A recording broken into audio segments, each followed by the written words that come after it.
Hi, everyone, and welcome to our weekly live stream. This is Freedom is Not Free channel, and my name is Stan. Today, I have a couple of news to discuss with you. We'll talk about Ukraine. We'll talk about Ukrainian investment in Russia, Ukrainian investment in Kursk, then how Ukraine advances there, and I'll also would like to talk to you about little pinkies acting strange and actually putting China to shame in France and in Japan. So yeah, I think I'll host this for like 30 to 40 minutes. And yeah, Pete, welcome. John Dan, welcome to the show. Welcome to the show. If you're here for the first time, I have my main channel, which is in Mandarin, called Stan from Poland, and this is my second channel, which is 100% in English. So if you're interested in my takes on world politics, on China, on Taiwan's internal affairs, then you're always welcome to subscribe. My name is Castor. Welcome, Castor. Okay. Yeah. So you're always welcome to subscribe, press like, hit that bell button to get the notification, and what else? What else are you supposed to do on YouTube? Yeah, and for those of you who are watching on X, on Twitter, on X platform, please come to YouTube. I need those views right now desperately because my English channel is not yet monetized, and I wanted to be monetized before. I think you cannot donate on YouTube yet, so I just want you to watch. I just need those hours.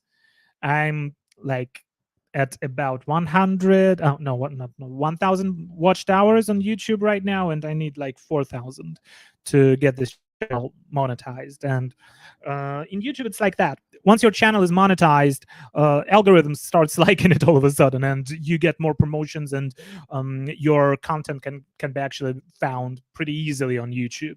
So please subscribe. Please subscribe, and please watch.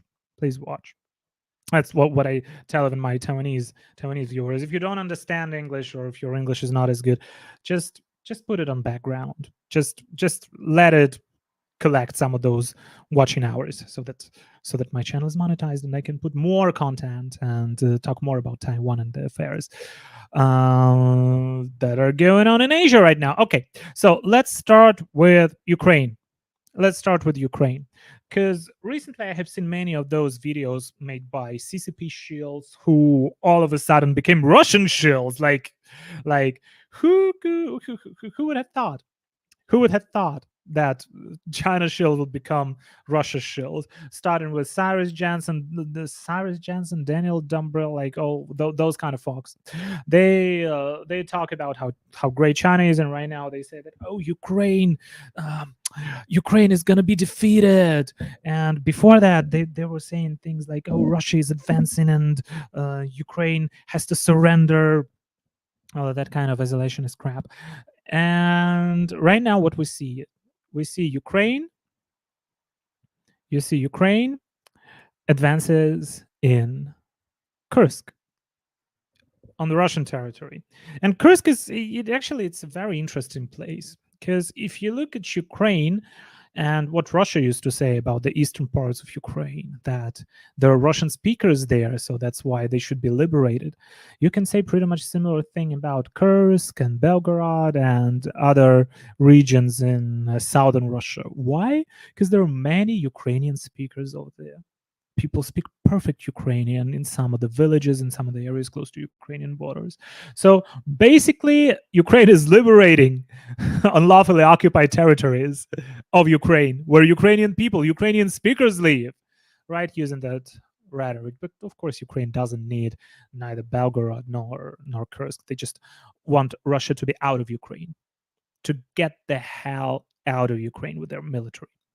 And this is actually, I would like to discuss with you how how bad is the situation in Russia? How bad is it demographically speaking? And how bad it is military speaking? And that Russian people don't want to fight. So this basically it's Putin's war and Putin's regime's war, and maybe the war of some people who were born in 50s and 60s, those Russian boomers who grew up in the Soviet Union, like under Khrushchev or even late Stalin, and still have that feeling of empire building with them. Like those people who basically ran the country in the 80s and 90s, and right now they were older, right? And right now, people who are running Russia are Putin affiliated, um, right? What I wanted to say, that feeling of glorification stuff, it was brought by the people who grew up like in early Soviet Union, but right now people who are having every single control mechanism of Russia within their hands, they were born in 50s and 60s, including Putin himself. I think he was born in 1953, something like that. And this is important because these people are probably the worst you can find in Russia. Why?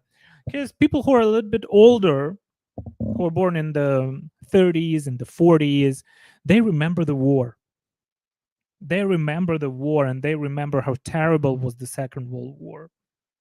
And they probably wouldn't want to launch any attack on a country that is near Russia. Such a and Bucha wouldn't have happened if people who remember the war. I'm not sure though. It's Russia. I'm not sure though. But for me, it seems like those people used to be more reasonable. People who are running things in Russia right now, they were born in the 50s and the 60s. Basically, time when Soviet Union economy kind of became a little bit better.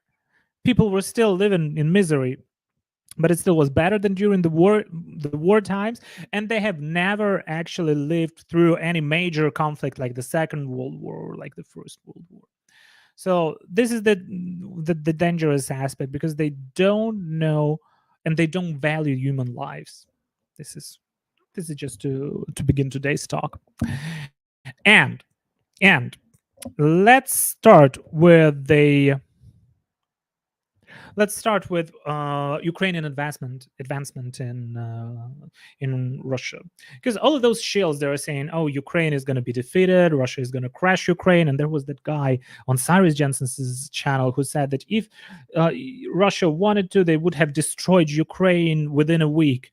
Yeah, they wanted to get Kyiv in 3 days. And right now Ukraine is advancing in Russia. So you see how ridiculous those people are and how they don't actually understand anything that's going on the ground. Here I have many Ukrainian friends. I read a lot of information that comes from Ukraine and from Russia, and it's easier for me to provide you with a pretty, I think, up-to-date analysis of the events that are going on there right now. Okay, so let's start with a map, with a new map. Last week I've shown you a map made by the Institute for the Study of War, ISW. Right now we have a new one. And it's as of August 16th, 2024. So we see there are more villages under Ukrainian control, in Kursk area. So Kharkiv, like the second biggest city in Ukraine, is south of that area.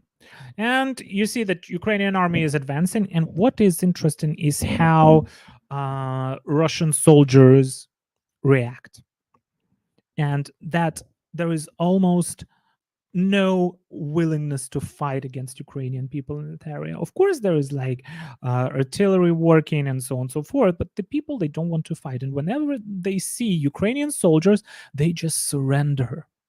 And it is also pretty eye-opening how when Ukrainian army gets into those Russian villages, what they see there is people screaming Slava Ukraini, like glory to Ukraine, asking Ukrainians to hang Putin because they had enough of it.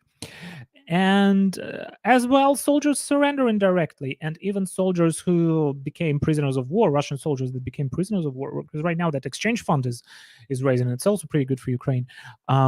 They say that Ukrainian people treat them better than Russians in the army. Because the state of Russian army, it has always been pretty bad. It has always been based on violence, based on rape, based on corruption. It's a very corrupt structure to begin with. But when Russian soldiers come to, when they are treated as prisoners of war, they're treated well, and they eat better than they've eaten during their times in Russian army, and they're not being beaten like they're beaten by the Russian soldiers. So yeah, it's a pretty stark contrast. Okay, then let's talk about a thing that Ukraine is acting very. They're acting smart. They send information that you can surrender. There are phone numbers that you can call if you don't want to fight, and then you can just they will escort you to Ukraine, so you will be in safety. And those people who became prisoners of war, who got captured by Ukraine, they're lucky. They're extremely lucky. And right now, I wanted to show you a couple of videos how the Russian soldiers surrender.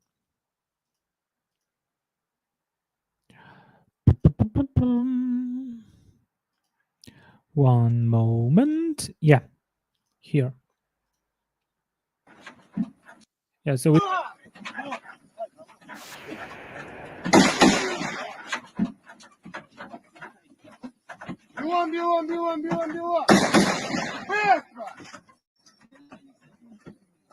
okay. Yeah. This is how they surrender, and they're in safety. If you have seen those pictures of Ukrainian prisoners of war that are in Russia, it is devastating. And I'm not feeling comfortable showing you those pictures, and those pictures will probably get this channel demonetized even before I monetize it.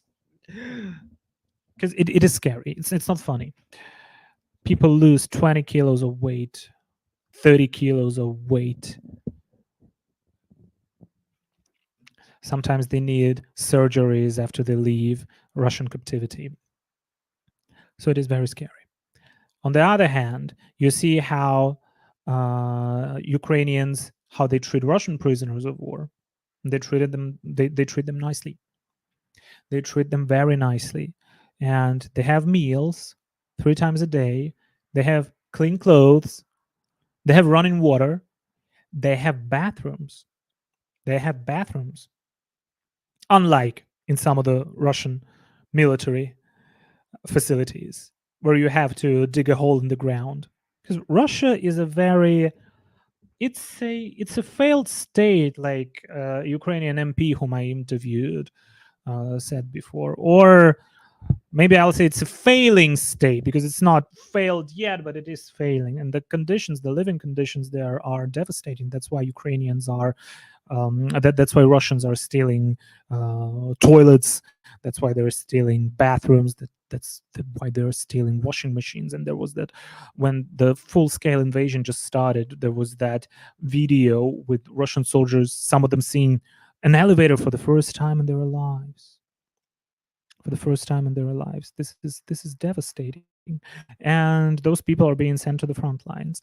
People who are fighting in Ukraine, basically, there is you can divide them into 3 big groups. Group number 1 is going to be convicts who are fighting there in exchange of freedom. Then there are people who are in debt, and micro debts in Russia is a very big problem. There are people who are the living conditions are pretty bad, right? Let's begin with that thing, and they just cannot. The salaries that they get, they cannot just get them till the next payday. So they leave not paycheck to paycheck, but paycheck to micro debt to another paycheck, and then to another paycheck. William Edward Hackman, thank you for watching. Welcome to the show. Yeah, from California, from the sunny California. Okay, yeah, and there is a third group of people who were drafted during the mass mobilization in 2022, in autumn 2022. So basically, these 3 groups of people. Right now, the problem is that Putin, he cannot bring those people inside of Russia to fight against Ukrainian army in Kursk region, because he still wants to put pressure on Ukraine. He still wants to advance in Ukraine, and that's why. Whom is he sending to the front lines right now in Russia, within Russian borders? Conscripts. He's sending conscripts, and Russia still have a draft, and you have to serve in the military for 1 year, and those people are very inexperienced. Because before the war, like, Russian conscription was not like a real institute where you can learn something. No, it was something like people go there and then they build houses for generals and for the officers of the Russian army, basically being like a slave labor for Russian military. But that's a different topic. Right now, those people who have never they've never held any they've never held any weapons in their hands. So right now they're being sent on the front lines to fight against Ukrainian army. And there are some good things that we can see, and good things is how Ukrainian people are treating the locals, and how the local people are actually reacting to Ukrainian army getting into their villages. They're all welcoming them, and it's interesting how many of them speak Ukrainian and speak very good Ukrainian.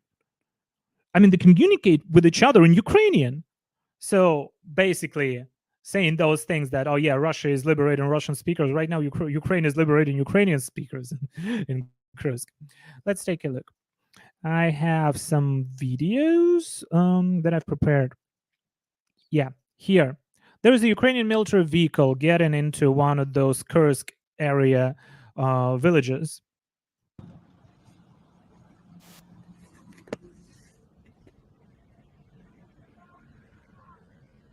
Улица План. Слава Украине кричат, прикинь. And one of the soldiers overheard people screaming, "Glory to Ukraine." This is Russia. This is the territory of Russia. So saying that Russian people want to fight, I don't agree with that. Many of them just don't give a damn. But most of them don't want to take part in any kind of fight. This is what we'll talk about a little bit later. Once we'll be discussing the demographic situation in Russia and the whole atomized society within the territory, which is controlled by the Russian Federation right now. Okay, here is one. There is another one. So people screaming "Glory to Ukraine." Then there is that lady, also in Russia. She speaks Ukrainian. She speaks Ukrainian. Сукин сын, дітка. Хто? Путін? О, сукин сын, що він наробив, дід? She's calling Putin son of a bitch. Ну нічого, все буде добре. And the soldier is saying it's all right, everything's going to be okay in future. Все буде добре. Вам ще жити і жити. Голова Oh, you'll live a long life. села теж втік.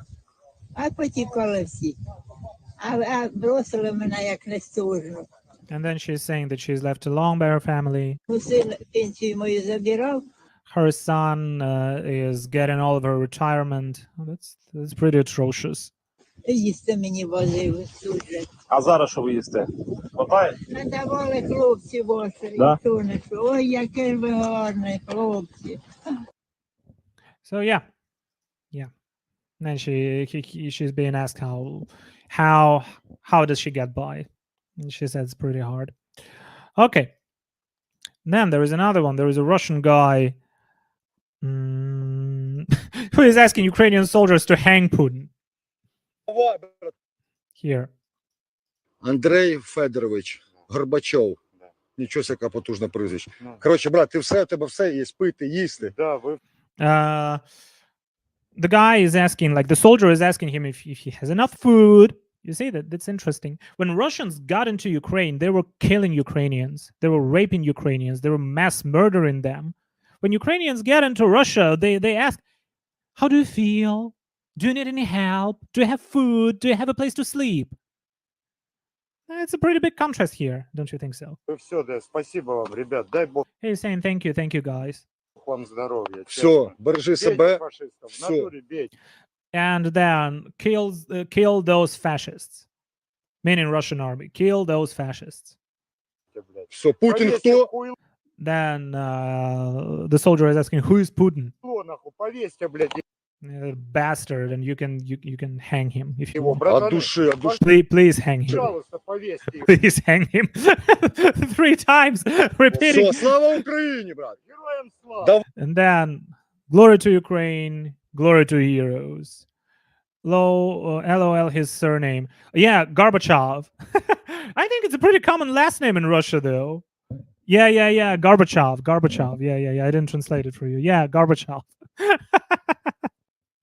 Yeah. So this is the situation on the ground in Russia. Yeah, that's okay. Then the next one. Is there anything also related to? Oh yeah, and there is that gas metering station in Suja, a city that's got under Ukrainian control recently. Russian government says that this gas metering station is still functioning, and they're still sending gas to Europe through that station, but not for long, I guess. Because we see Ukrainian soldiers here.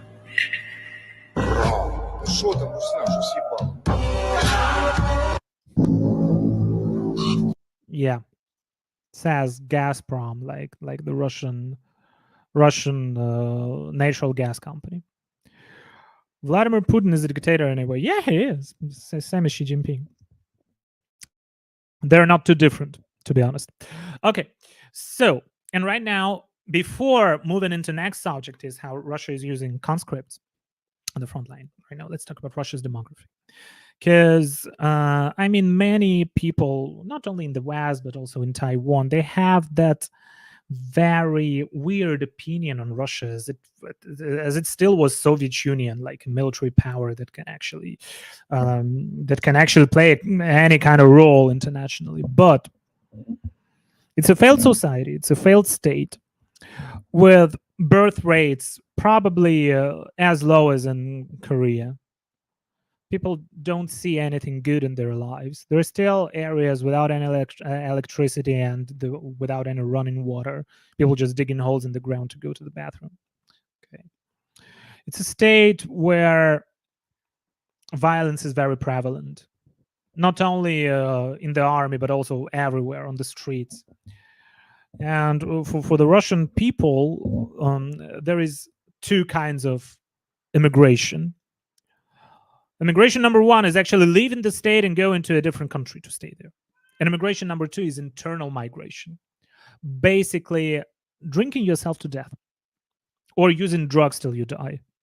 Because government can only steal from you. If you're a businessman, government will steal your business. If you're a man, government will take you and send you on the front line to die. Send you to the front line to die. If you're a woman, you will be oppressed in any way, shape, or form. So it's a very bad society and a very atomized society, to be honest, because people there are very non-united. And I think there are many scholars who have written about the whole situation within the Russian society.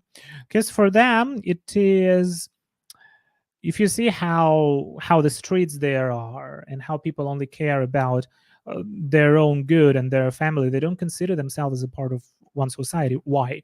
Because it has always been a colonial empire. It has always been controlled by I think I've heard Vlad Vexler saying about it, and I do agree with that notion 100%. Russian government is treating Russian citizens not as their fellow citizens, but as their subjects. As subjects of a colonial empire, because what they want to they want to get the resources from the territories where those people live, would it be indigenous people or Russians or whatever, and they want to take whatever you have from you to just maintain their power, to maintain their grip on power. And that willingness to rebuild the Soviet Union or Russian Empire, it comes from that notion. They don't consider people as their people. This is the biggest problem. They're treating them as colonists, are treating their subjects. So that's why there is no real patriotism in that country. And that's why they don't consider themselves fellow citizens. It's a very atomized society. They don't want to take part in politics. And what I've heard from one Russian friend of mine said, he just wants the government to fuck off and not to have anything to do with his life. So they cannot unite under any kind of common goal, and that's the problem. And before that, that kind of society used to work. They could be called like a developed dictatorship, where the government does its own thing, just digs oil, sells oil, and people live as kings and queens, those oligarchs that are close to Putin. And the rest, they kind of get by. Some of them try to do something, some of them immigrate, and it kind of can go on, right? It's not as bad. Not as bad. But when those people are being sent to front lines, that's kind of different thing. So that's why during the first mobilization, people were forced on the front lines. During the first mobilization, there was a mass exodus of Russians. If you see like many miles of queues on the Russian-Georgian border, or people running to Mongolia or to Kazakhstan or to all kinds of nearing countries. So this is what happened at that time. Right now, why there is almost no talk about mobilization within Russia, second mobilization, because this would be a final nail in the coffin of Putin and Putin's regime. So he hopes to solve the issue, how he calls it, of Ukrainian advances on Russian territory by first using conscripts, basically young boys who've never held any weapons in their hands, and secondly by using foreign aid coming from Iran, coming from China, because they have an unlimited partnership. But societally speaking, Russian people, they don't want to fight. Why? It's very easy. How do you think a Russian person looks like? Like if you imagine the Russian person demographically, like age, gender, occupation, family status. It's a 46, 47-year-old woman, divorced, probably no kids, working a very low-paying job. So this is an average Russian, how an average Russian looks like. It's a country of middle-aged women, of middle-aged divorced women that are working very low-paying jobs. Do you think those people want to go to the front lines? I don't think so. And this is why Ukrainians, they have a goal. They're protecting their own country, and they see the future of their country within the European Union, within NATO, and a part of a big European family. Russians see nothing in their future. They see poverty, they see hunger, and they see war. So that's why who wants to fight for that kind of regime? Who wants to fight for that kind of country? Only people who desperately need money, and those people who are in the micro debts, or of course, those convicts that want to get their freedom, or the people who couldn't just manage to run away and were caught by the Russian police or the Russian army. So yeah, that's the biggest problem. And right now, probably this would result in protests in Russia. I predict that by the families of those conscripts. Because Putin promised that he won't send conscripts on the front lines. Those conscripts, they're 18, 19 years old. Here is like an article by Moscow Times. Russia's use of inexperienced conscripts for Kursk defense raises questions. Okay, you see, there is a guy who is 19 years old. Yeah, he was sent to Kursk. He was serving his compulsory military service, this year of mandatory army service that all Russian men must complete, and never cross the Ukrainian border to take direct part in the war. This is what he said. This is what all of the Russian people will tell you. I'm not good at politics. I have never ever been interested in news about war. Yeah, you see, like they don't give a shit. They just want the government to fuck off. They don't want to have anything to do with that. That's very simple escapism and the so-called internal migration. They build the world inside of their minds, and some of them they reserve to alcohol or drugs. The drug problem is very bad, also, not only in Russian army but also in the Russian society. And that's he also said that for conscripts, the main goal is to complete their service, get the piece of paper, and that's it. So the state leaves them alone. They don't need anything else. Okay, and Putin promised that they will not be sent on the combat operations. But here we see that conscripts are being that they're surrendering. They're surrendering in Kursk region. And right now, the identities of 3 POWs have been confirmed. One is 21 years old, 22, and 20. So yeah, but at least there is 30 who may be now in captivity. And let me tell you what, these young kids, they are lucky because they will survive, they will be alive, they will get 3 meals a day, clean clothes, clean bathrooms, and like all the necessary living conditions. Congratulations to them, they're lucky. Who is not lucky?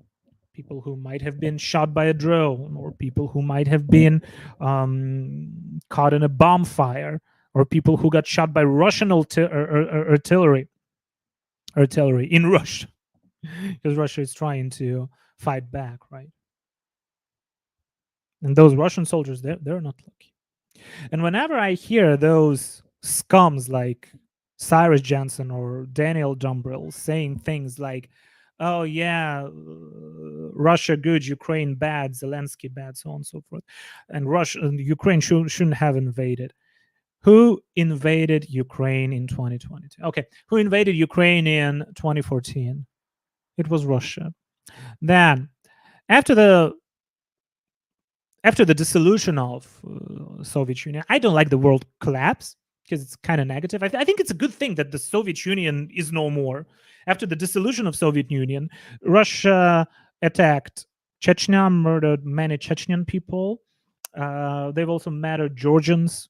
They've also killed many Ukrainians. They launched many wars. They took part in an unlawful war in Syria, helping Assad's regime. It's a very bad country that acted badly. And Ukraine, of course, they knew what Russia is going to do with them, what Putin's regime is going to do with them. Okay.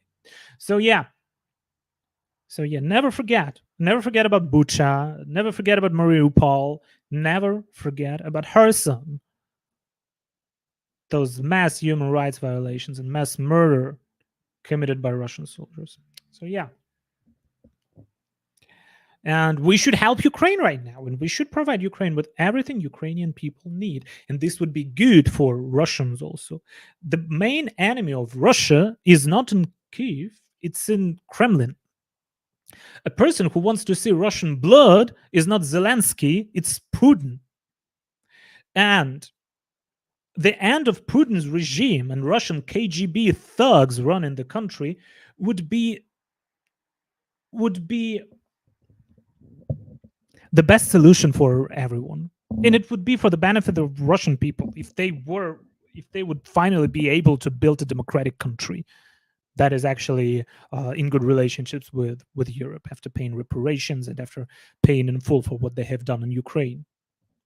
So yeah, this is the thing, and we see the end of Russian regime, and I think it would be, the war won't be probably over too soon. But I predict that probably next year, the war would be over and Ukraine would win. And if Russian regime doesn't collapse, if it doesn't collapse within 2 years, it would collapse within 10, because of the demographic problem, because of the people that don't want to have anything to do. And actually, those oligarchs, those rich folks behind Putin, they also had enough of it. Just imagine, before the war, they used to go to London, to Monaco, to New York. They used to own real estate in New York, stay in those luxury apartment buildings facing Central Park, had their own real estate in Miami. There are many people within Putin's regime with real estate in Miami. They all gave birth to their children in America, basically making them American citizens. There were ads on the tube in London saying, wealthy Russians are welcome here. They used to have their own yachts.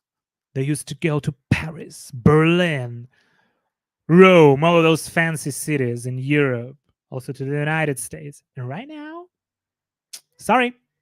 You can only go to North Korea. You can only go to Iran and to Belarus. Yeah, and Syria maybe. Yeah. Yeah. Enjoy your summer vacation in sunny Syria. Yeah. You used to go to Miami for that before. Now, right now, it's sunny Syria. Sorry. Yeah. So yeah, this is interesting. This is extremely interesting. And of course, if Putin dies or if he is being arrested and there is a regime change in Russia, this will be for the benefit not only of ordinary Russian people, but also of those thugs within Putin's regime. If they betray him, and right now probably the whole world is waiting for one of those oligarchs actually stabbing Putin in his back. I hope this happens. The sooner the better. The sooner the better. Because such mass murder, it shouldn't be forgiven easily. Those things shouldn't be forgiven easily. Yeah. Okay. So this is the Ukraine part. Congratulations to Ukraine. Glory to Ukraine. Good luck to Ukraine. Support Ukraine. Stand with Ukraine. And now let's talk about little pinkies. First of all, let's look at that pinky. He is protesting in front of Yasukuni Shrine, Yasukuni Jinja, in front of the shrine, and he has a speaker saying in Japanese that Taiwan is a part of China, Senkaku is a part of China, and then he starts randomly screaming at Japanese people. Let's take a look at that.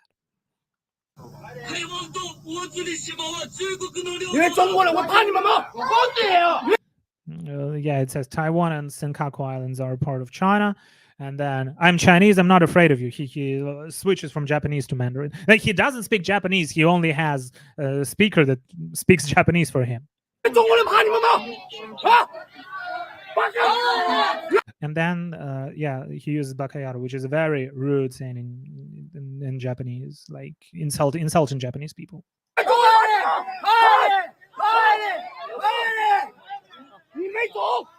You don't understand, you're a coward. He says, you don't understand, you're a coward. And look how polite is the policeman. How he politely asks him to leave.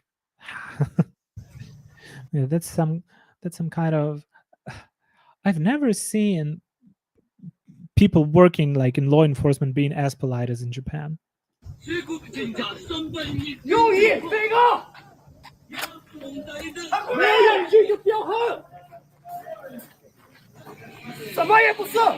You're nothing, you're nothing.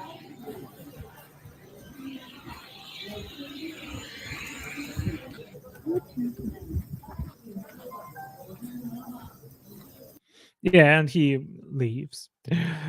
But just imagine, there's a guy, there's a pinky from China who went all the way to Japan, applied for a visa. Chinese people need a visa to go to Japan. He applied for a visa. Then he went to Yasukuni Shrine to scream at Japanese people, to insult them, and say that Chinese people are brave and Japanese are nothing. I mean, that's some commitment.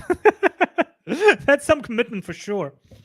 But at the same time, it shows how insecure the Chinese people are and how they want that feeling of national pride. And this is actually the biggest difference between the Chinese society and deeply atomized Russian society. Chinese pinkies, they are kind of patriots and they try to portray their country as something good. Russians don't give a damn about their country. They hate their government as much as they can. Okay. Yeah. Oh, you probably were never. You probably never were on one of my English live streams. I have a cat, guys, and that cat is pretty loud. Her name is Chuchang. Do you know why do I call her Chuchang? Because in Japanese, like a sound you make when you kiss someone is chuchu.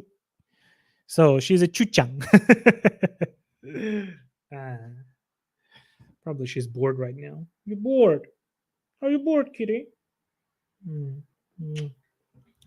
Yeah, this is our cat. Yeah. That guy is a gutless coward. And basically, yeah. What do you want to do?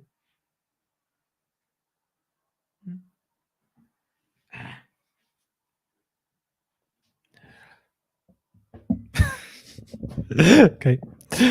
Yeah. What I told on my Mandarin stream, that this guy should go to Beijing, the capital of China, and go to the main square, the Tiananmen Square, and protest against the Chinese government, because they're too supportive over Japanese, and still they don't want to reoccupy the Senkaku Islands that they claim to be theirs. Because, well, the CCP, it's all talk and no action, like always. And they want to portray Japanese as some kind of force that wants to humiliate China or whatever. But let me tell you, there is a Chinese person, a Chinese leader, that all of the pinkies should hate to the bottom of their heart. He said that Japan shouldn't apologize to China. He said that it was a good thing that Japan invaded China. And he said that there are no reparations needed from Japan to China. Do you know who that is? Do you know who that is? If you know, type 1. If you don't, type 2. And I will tell you who that is. A person who said, one of Chinese leaders who said that Japan shouldn't apologize. He thanked the Japanese for invading China, and he said that no reparations from Japan are needed. One single person that most of the Chinese people actually worship right now. It's Mao Zedong. It's Mao Zedong.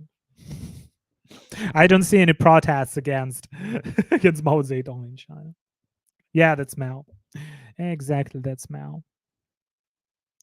Is there any coverage of Victor Gao's disastrous interview within China? No. You can see a lot of pinky comments on foreign internet, on YouTube, on X, on Instagram. But within China, I think it's a taboo right now to speak about Victor Gao's disastrous interview. Because if you translate it, Chinese people will never allow that to happen, and this thing will be banned. Because the topics that Victor Gao is discussing on that during that interview, they're all like taboo. They're all topics that you're prohibited to talk about, like Uyghur genocide, like the occupation of Taiwan, like mass human rights violations in Hong Kong, like Tibet, like that kind of thing. So yeah, there is no discussion. There is no discussion. Only within those people who actually jump over the Great Firewall, climb over the firewall. That would explain why, when I ask Wu Mao's thoughts on the interview, they disappear. Yeah. That's the point. Because that interview is bad, it's disastrous. And like the worst thing for Xi Jinping personally, I think very few analysts have actually talked about it. I talked about it, is that Victor Gao basically compared Xi Jinping to a king. He said there is no option on the ballot paper in the UK when there is a succession of power from the queen to the king. And same thing about Xi Jinping. There is no second name on the ballot because he basically is a king of China. So this is very damaging, especially when China wants to portray itself as a kind of democracy. And within China, they consider democracy as one of the core socialist values, which is like cognitive dissonance to begin with. Yeah. So no, there is no discussion. And I'm not surprised. I'm not surprised at all. Yeah. Oh, he had ruined years of propaganda. I don't think that he ruined years of propaganda, because with Chinese propaganda, it's like they'll just double down and spend more money on it, and everybody will just forget Victor Gao's interview, and that's it. There will be new things to talk about. Yeah. And there's another video I wanted to show you today. It's also about Chinese pinky, but this time it's in France. basically, what's happening here? There is a little pinky who lives in France, a pretty rich one. He can afford paying 500 euros per day in a hotel. 500 euros per day. Some rich bastard. Yeah, to begin with. And he comes to that hotel, which is owned by Evergreen Group. Do you guys know Evergreen Group? Evergreen Group, there is an airline company called Eva Air, Taiwanese airline company, air company. There is also freight forwarding company and freight company called Evergreen. There is also Evergreen owns a lot of different businesses, and there are also hotels. So same owner, Taiwanese person. And during the Olympics, that little pinky, paid for the hotel in advance. He came to stay in that hotel for a couple of days. And then let's take a look. 制止这种行为。 We want to stop this kind of behavior. 情是这样，我们在网上订的法国巴黎的这家 We have booked online Evergreen Hotel in France, in Paris. 长荣桂冠酒店入住之后，我们 And after checking in, 发现这家酒店挂了奥运参赛国家的国旗 we， realized that this hotel decorated the lobby with flags of countries participating in the Olympics. 但是没有挂中国的 But 国 they didn't hang a Chinese flag here. 旗。于是我们就问他们 So we asked, why did they do that? 为什么这样做？这些是参赛的国 Here 家。 are the flags of participating countries. 我好像发现个严重的问题， Found a very serious question here. 他这没有挂我们中国的 There's 国 no 旗。 Chinese flag here. 你找一下嘛， Look for yourself. 那些国 Look 旗 at。these flags. 哦， We have looked once again and really didn't find a Chinese flag here. 那个五角星是什么旗？ This flag with a star, which country does it belong to? 那越南 It's Vietnam. 那边还有几个？ There are some over there too. 有英国。应该挂在那边的。我们以为可能挂在餐 We 厅 thought 里， they might have hung it in the restaurant. 面，但是我们进去找了，也没有中国国旗。 We didn't find a Chinese flag here. I want to asking you. I'm Chinese. There is the Olympic Games. By the way, the guy lives in France, as far as I know, and doesn't speak any French. Okay. the flag, right? But you see have the North Korea. 我看那酒店不是中文的吗？你订的？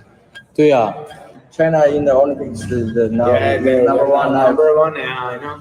But you know, Yeah. And then it continued for 2 more videos.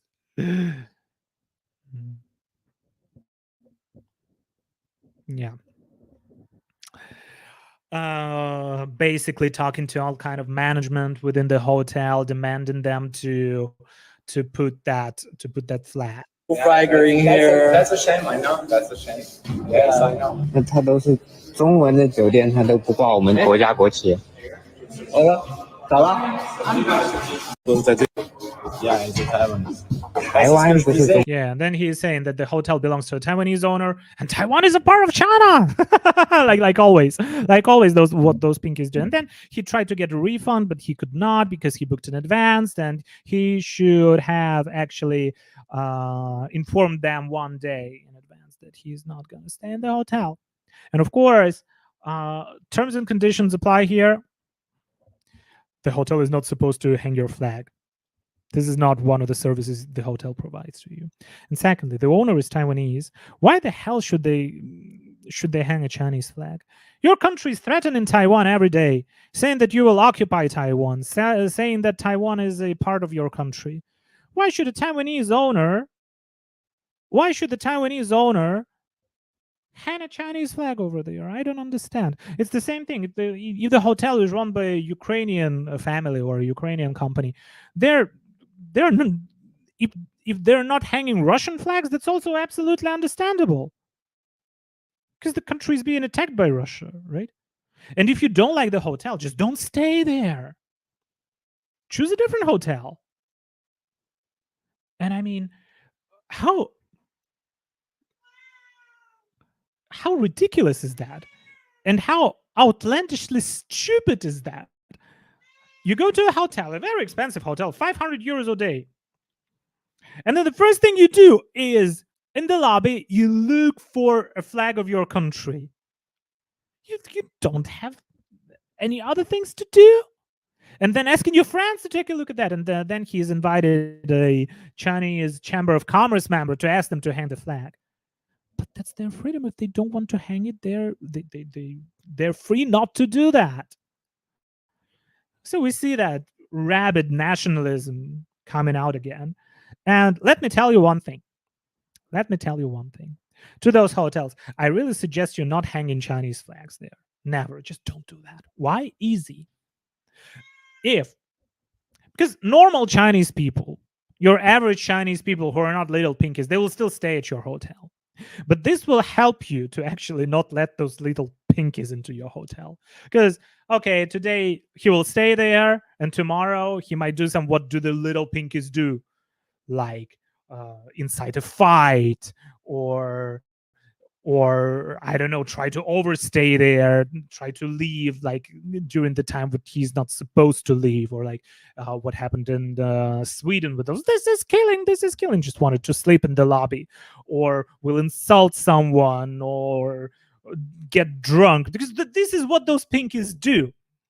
And if you don't want those pinkies to stay in your country, to stay in your hotel, just don't hang the flag.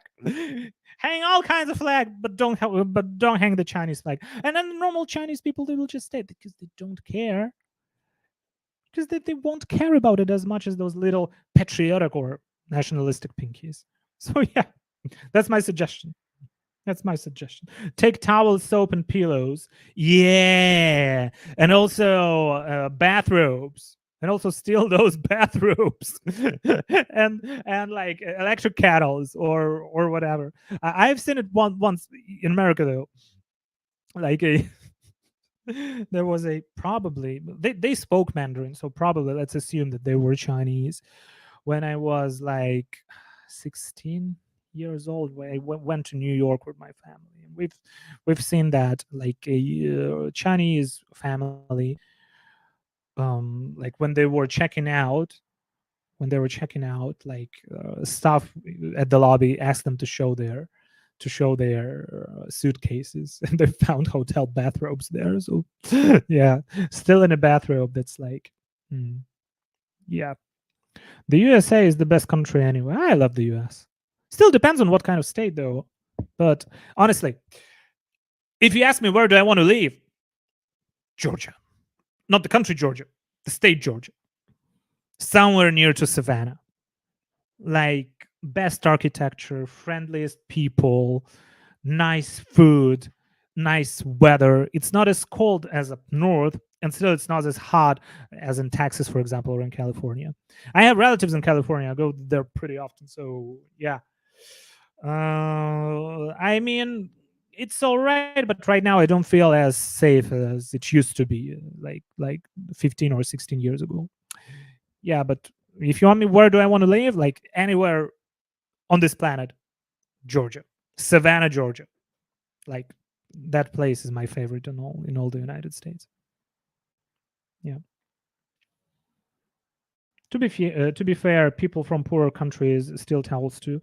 Yeah, but that's why they're fined for that. That's why they're fined for that. But actually, like that's a very little pinky kind of behavior. And when they steal those towels or bathrobes, they will start saying, "You're insulting China. You're insulting China." It's like you're racist towards China. Yeah, not really. Just don't take the towel. Yeah. Okay. Lao Zhen. Hello, my Poland friend. Nice to meet you again. Yeah, it's a pleasure to see you here too. but they're not known for that. Yeah. They're not known for that because probably not. That doesn't occur as much. And like the problem with little pinkies, I'm not saying Chinese. I'm saying little pinkies because Chinese people are okay. They're friendly. They're nice. They're polite. They don't behave badly. But little pinkies, it's like a group within Chinese societies. Whenever they get caught red-handed stealing something, they will start like elevating everything to absolutely like new level, saying that country against country or that it's racist, you're humiliating China or whatever. Yeah. My favorite state would be Oregon. It's too cold for me. Too windy also. Yeah, I like Georgia. I like Georgia. Bury me in Georgia. The southern states of the US are beautiful from what I've heard. Well, let me tell you what, Pete. I've been all around American South. I've been to Florida, to Alabama, to Mississippi, to Tennessee, to Louisiana. And it is beautiful there. I haven't been to Texas though. I want to go there, but I haven't been there yet. Should go there. I have a dream to visit every state in the United States. I love America. And I love everything related to American culture, history, willingness to protect the unalienable rights like freedom, life, and pursuit of happiness. I'm like the biggest fan of America probably in the entire world. I really love this country, and I think a country that contributed to the development of our civilization like the most, it's the United States. That's my opinion. And I'll do my best to protect that kind of vision that America has, that American people have, because this is how to make the people actually develop. And every country that have good relationships with America develop pretty well. And America is it's a force for creation, and it's a force for rebuilding. It's a force for good. Like after the Second World War, Americans rebuilt Japan. Americans rebuilt Germany, rebuilt France, rebuilt England. Like everything was built with American money, with American help. So yeah, I am probably the biggest advocate of the United States. Still, I agree with Prime Minister Kishida on one thing: is right now America, the United States, is in a situation which is very dangerous for American people and for the position of the United States in the world. Canadians help too, yeah, but Canada, it's much smaller population wise and economy wise, and I like Canada. I just don't like Trudeau. I really don't like Trudeau. I don't like where Canada is going into right now. Yeah, and that feeling of self-doubt within America and isolationism, this is dangerous. These are the dangers that the American society is facing right now. We need a strong and a powerful United States that can stand together with its allies. Yeah, but there are different. I will probably make more videos about the current situation within American society. Yeah, and I visit there pretty often. Like, spend a lot of time in the United States. So yeah, speaking about that, American South, it's beautiful, but for me, Louisiana is too hot. Even though culturally, it's my favorite. It's my favorite place in the United States. My favorite state, because it has a mixture of Creole, Cajun, culture of like jazz culture, Black people culture, and also like old. Like the legal system is also different from the entirety of the United States. It's amazing. Like Mardi Gras in New Orleans, just the best experience you can ever have. A little bit too hot for me though. Alabama is very down to earth, very nice people there. Georgia is kind of best in the entirety of American South. I haven't been to Texas though, but Georgia, it's like a mixture of everything. You have culture, you have food. At the same time, it's not too hot, and it's very beautiful. And there are also some mountains. I like the like the Appalachians, the mountain range. It starts in Georgia and then goes all the way up. So yeah, which states have I been to? Okay, been to California, Arizona, Nevada, New York, Pennsylvania, Maine, Rhode Island, Alabama, Mississippi, Tennessee, Hawaii, Washington, not DC, and Washington D.C. also, like Seattle, Washington, and Washington D.C. Florida, Louisiana, Georgia, many times, Virginia, Illinois, Missouri. Yeah. I haven't been to Texas yet. I want to go to Texas, guys. I want to go to Texas so much. Yeah. New sub, one of the other channels recommended. I guess that's Lewis's Free China. Great channel. Love this channel. Yeah. Canada had been destroyed by Trudeau. I think by Trudeau's. His father is also pretty bad, like a Chinese spy as a Canadian prime minister. I always call him that's kind of conspiratorial, but policy-wise, yes. But I don't think that they're related in any way, shape, or form. But policy-wise, yes. Policy-wise, yes. I find a little bit of pleasure knowing that Trudeau will spend the rest of his years getting heckled everywhere he goes. Yeah, very bad person. Very bad person. The very bad leader of Canada. Canada is an amazing country, especially if you look at relationships between Poland and the United States, between Poland and Canada. Both of these countries have always been countries that my country of Poland used to look up to. Right now, I think there are a lot of things that Canadians can actually learn from Poland. Yeah, so yeah, that's a shame, and I think that's also related to the infiltration of academia, the problems with like the radical leftist agenda present pretty much everywhere, and it's pretty obvious how those academic institutions, universities, got basically that they surrender to the radical leftists. You cannot find anyone on the right in those big schools right now, and that's a shame. And that's what the Soviet Union wanted, and that's what the Chinese Communist Party wants right now. And we have to wake up to those kind of things. I mean, for me, we should. I mean, for me, in my opinion, I think everyone should read more from Thomas Sowell or from Milton Friedman, people like that, and less from those radicals on the left.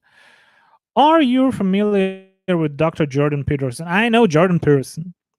I don't agree with him on many subjects, but his book, 10 Rules for Life, basically saved me from very bad depression. He is a very good psychologist, very professional. He knows what he's talking about. Still, as a media person, I don't agree with him on many things and on many issues. And I also don't think it's fair to see what Canadian government is doing with his licenses and so on and so forth. But yeah, I don't want to hate on Jordan Peterson, even though like on Ukraine he is absolutely wrong, like tremendously wrong. But that's for he's not an expert in that kind of area. Yeah, but as a professional, as a psychologist, he's one of the best, in my opinion, of those public intellectual speakers who have a background in psychology. Yeah. His persecution is atrocious. Yeah. And even though he's wrong, I don't think he should be treated like that. Even though he said something, you should not treat people like that for saying something. That's like very Orwellian. That's very Orwellian right now. And it is that's what makes me pretty worried about what's going on in Canada. But yeah, On many of his views, I tend to disagree with Mr. Peterson more than I tend to agree with him. Still, it doesn't justify what the Canadian government does against him, right? And 10 Rules for Life, my favorite, one of my favorite books. It really helped me a lot. Yeah.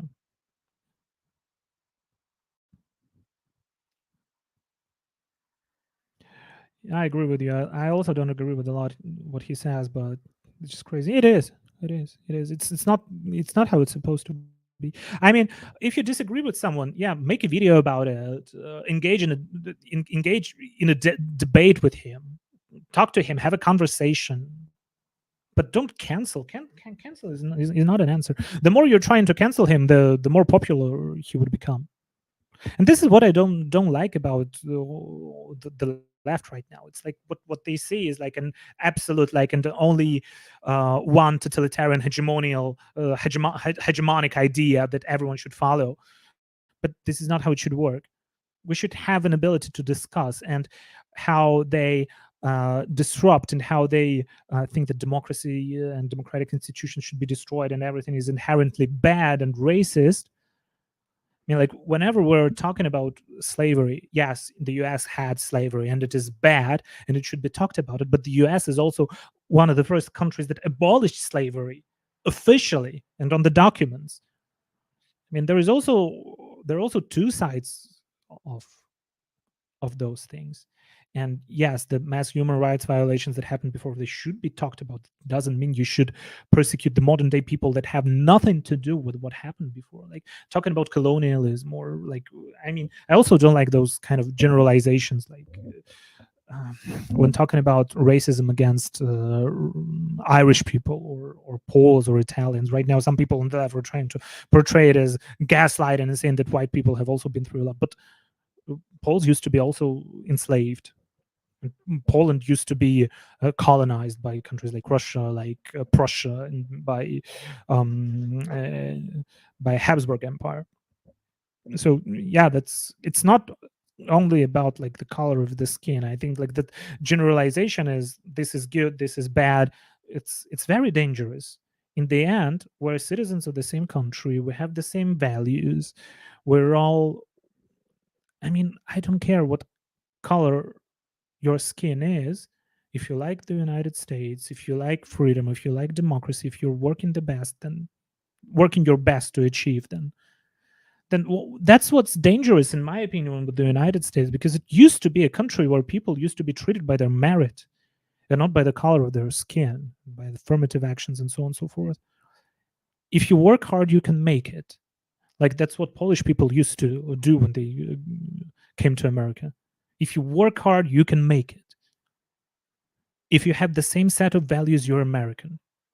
And that's why there are many successful Black people, there are many successful Asian Americans, there are many successful Latin Americans, like people from South America and Central America, who became citizens of the United States. Like, and we should all work for the benefit of the country, for the benefit of the democratic world, and not just keep those grudges against each other, because the enemy is not within the state, within our countries. The enemy is outside, and the enemies are those unfree countries that are trying to divide us. And I think for America, it's important to actually finally find a consensus. What does it mean to be an American? And to work together to build a better world. I think I'm talking about like very basic and stupid things, and people just don't get it. China wants us divided. Putin wants us divided. They're increasing their military budget. They're infiltrating our schools. They want us to fight. I mean, what Putin wants to see, he wants to see a divided America. Stan, have you heard the speech from Kamala at her rally recently? It's just outrageous. I've heard many of Kamala's speeches, and I don't think she's the right person to run the United States. She's identity politics all day, every day, all the way. And that's the most dangerous thing that will divide America one day, making America segregated, separated, and ununited again.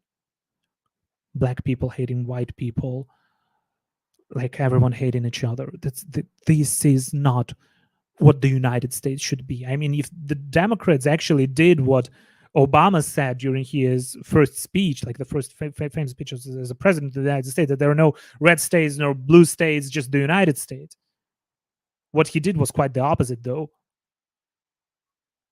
And also the UK has been destroyed by the UK Labour Party. Yeah. But right now, Labour got as many seats in the parliament as. That's why I really don't like Nigel Farage and his Reform UK party. He divided the Conservatives, and he actually sucked all of those people who are not satisfied with the Conservative Party up to himself, and it ended with Labour actually getting most of the ballots. So that's the problem. The UK Labour Party was also quite infiltrated by the CCP. Some of them, yeah. Also, there are problems with the Conservative Party. But yeah. But Labour, nah. Well, but I consider myself as like a moderate right person. I like freedom. I like low taxes. I like family values. Like, yeah, but even right now, there are some people that want to portray me like a radical because I don't agree with those climate radicals spilling paint on paintings, paint on spilling paints on those masterpieces of Da Vinci and other works, or trying to block the environment. And I also don't agree with that Green New Deal kind of thing, like raising taxes, but China is increasing its carbon dioxide pollution levels, carbon emission levels. So yeah, that's they're just stupid. We need energy. We need energy independence.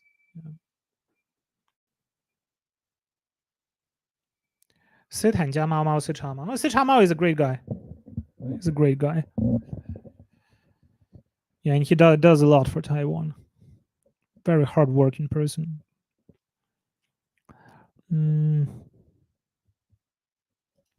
As soon as someone identifies as a staunch leftist or rightist, that's all I need to know about them. Yeah.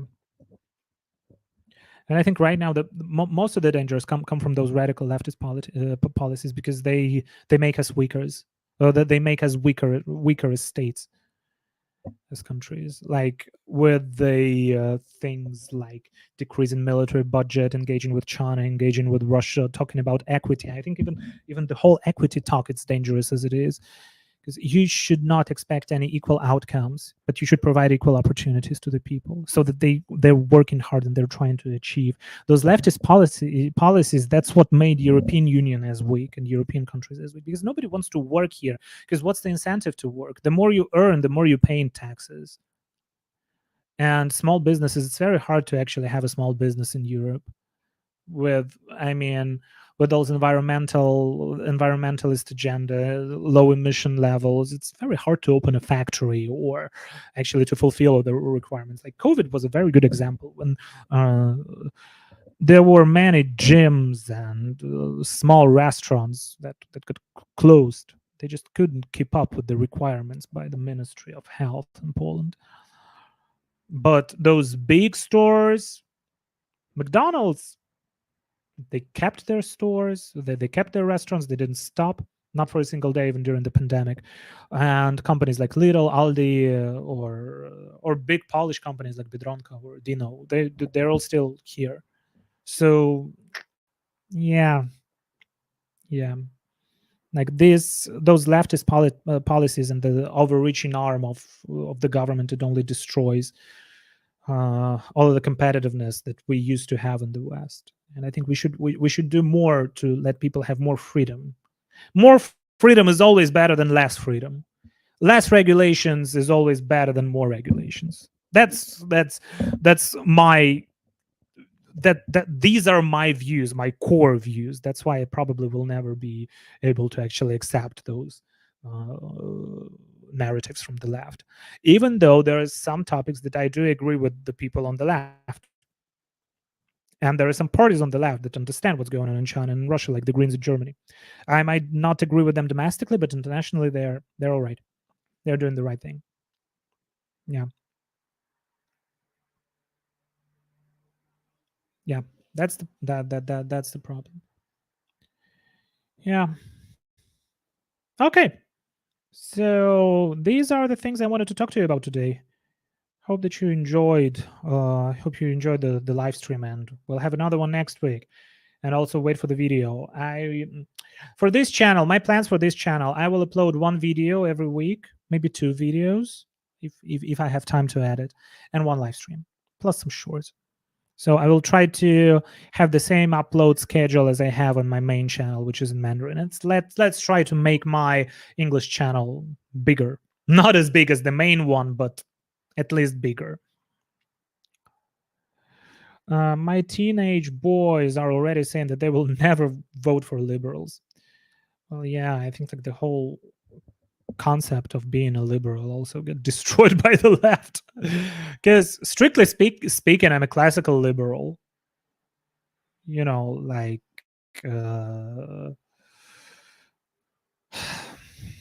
you know. But right now, if you say I'm a liberal, people will think that you're like that kind of radical leftist instead of like being a real liberal. I'm like von Mises and Hayek kind of liberal. Yeah, not Chomsky kind of liberal, which is basically communist. I will always stand by right politics. Avoid friend will extreme. Okay.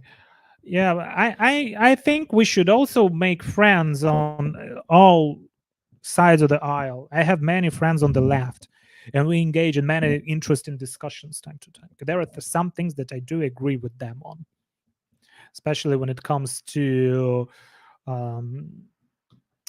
equal treatment, equal rights. People on the right were against like same-sex marriage, but I think, and I agreed with the left on that issue too, that government should not interfere with the people, with the people's family affairs. If they want to get married, no matter what their gender, no matter what their sex is, as long as they're 2 loving adults, they should have the right to do that. That's easy as that. Same thing with adoption issues, like with adoption by gay families or by same-sex families. Any kind of family is better than an orphanage, in my opinion. Yeah, but we should know who are those people. Of course, there should be some mechanisms of actually knowing, but that should be addressing same-sex and like your both same-sex families and your traditional families, like both. So yeah, these are my positions, and I think they align pretty much with the left. I'm not a hardcore like right on that, but economically speaking, I think right has much more sense. So yeah, and it's good to engage in those conversations time to time. Sometimes they might persuade you. Sometimes you can persuade them, especially when you're talking about the double standards within the left. How they say that we should do all the things that are the best for the environment, and at the same time they're investing in China. So this kind of thing works because Greta Thunberg, she never actually accused China of anything. So yeah, it's always good to engage in discussions. I'm even inviting little pinkies to call me during my live streams. I have some time to call in. You can call me and we can engage in a conversation. We can talk. They never call though. They never call those. So yeah, it's all maybe there are some good things on the left and there are some good things on the right. Like that's my position. Yeah, that's my opinion. I don't know if you agree with me or not. And yeah, okay. So yeah, these are the topics I wanted to discuss with you today. Thank you guys for watching. Thank you guys for tuning in. Please subscribe to that channel. Subscribe to Freedom is Not Free channel. Greta is a doll from WEF. By the way, what the Schwab guy was doing during one of the CCP sessions when Xi Jinping was delivering his speech. You see that video with Klaus Schwab sitting over there? Klaus Schwab is a scary guy. I've seen one of his interviews. He had like Lenin's, it was Lenin's statue or not Marx. No, it was Lenin's statue behind him. So World Economic Forum, you put Lenin. a guy that wanted to get rid of market economy. There's so many stupid people, or evil people. Let's put it as it is. Not stupid, but evil. Sometimes when I'm asking, are those people like, are they stupid or they're evil? Right now, I used to think that they're stupid, but right now, I think it was some kind of ignorance on my side. They're evil. They're not stupid. They're evil. They're just bad people. Okay, that only want to do everything that's possible for their own benefit and not for the benefit of any of us. Okay, so yeah, today these are the topics. Gotta do some more things. I have to work. So yeah, let's stay in touch. It's so hot here right now. So yeah, let's stay in touch and what, I don't know. And see you next week. Don't forget to subscribe. Press like, hit that bell icon, like Joe Biden. You know the thing. Okay. Alrighty. So yeah. See you next week, guys. Cheers.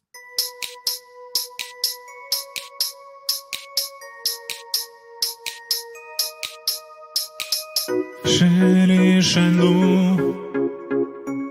，200斤麦子，头上宽衣，和二个头吃包子。十里山路，200斤麦子，头上宽衣，和二个头吃包子。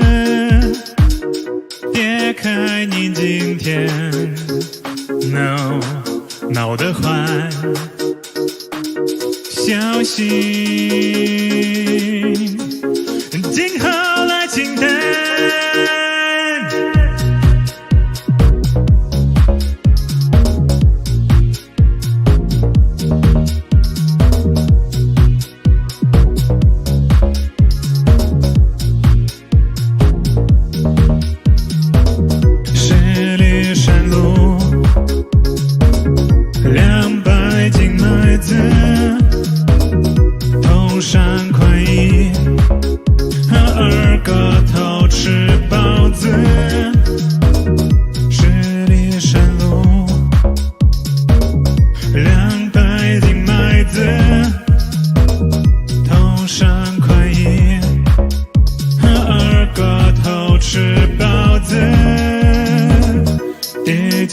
我村里有个村霸，他名字叫翠花，他走十里山路不还钱，都是为了热干面。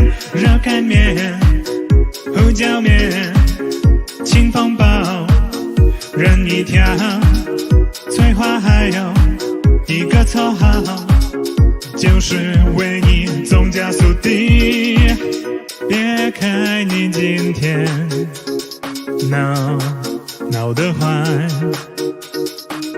小心今后来清淡。